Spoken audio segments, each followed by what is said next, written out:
Një operall që flet me gjuhën e zemrës, një histori e ngrohtë e mbushur me dashuri dhe shpresë, është mesazhi që Elia Zaharia përcjell në librin e saj Perla dhe Dreri i Art, frymëzimin për të cilin thotë se e ka marrë nga vajza e saj Geraldina. Zaharia zgjolli qytetin e saj, Shkodrën, ta prezantojë këtë botim në një mjedis të veçantë, siç është obori i shtëpisë Muze të Osokukës.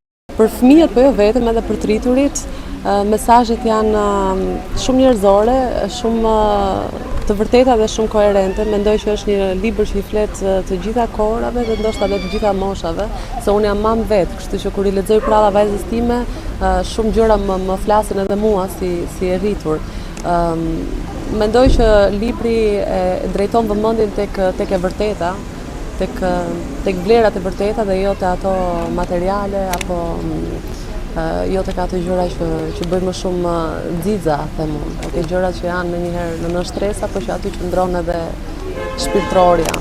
I shoqëruar edhe me ilustrime, Perla dhe Dreri i Art prek zemrat me mesazhin e mirësisë dhe të guximit, ndërsa përpiqet ta bëjë rrëfimin edhe më të veçantë. Autoria e pranon se sot sfida për të shkuar tek fëmijët është e madhe, nga ndikimi i teknologjisë. Është vërtet që tashmë libri është në një luftë të hapur me teknologjinë. Unë vetë përpiqem që vajzës time t'ja limitoj sa të ke mundësi pjesën e telefonave etj, sepse nuk mund të krahasohet asnjë mjet tjetër me librin. Libri të zhvillon fantazinë dhe imagjinatën dhe nuk mund ta bëj këtë gjë asnjë mjet i cili ta jep informacione të gatshëm.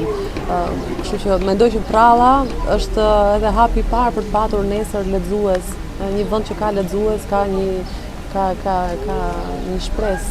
Ky është botimi i dytë që Elia Zaharia sjell për të gjithë vogëlushët, ndërsa angazhimi i saj përveç se në letërsi është edhe në fushën e artit e kulturës me aktrimin dhe jo vetëm.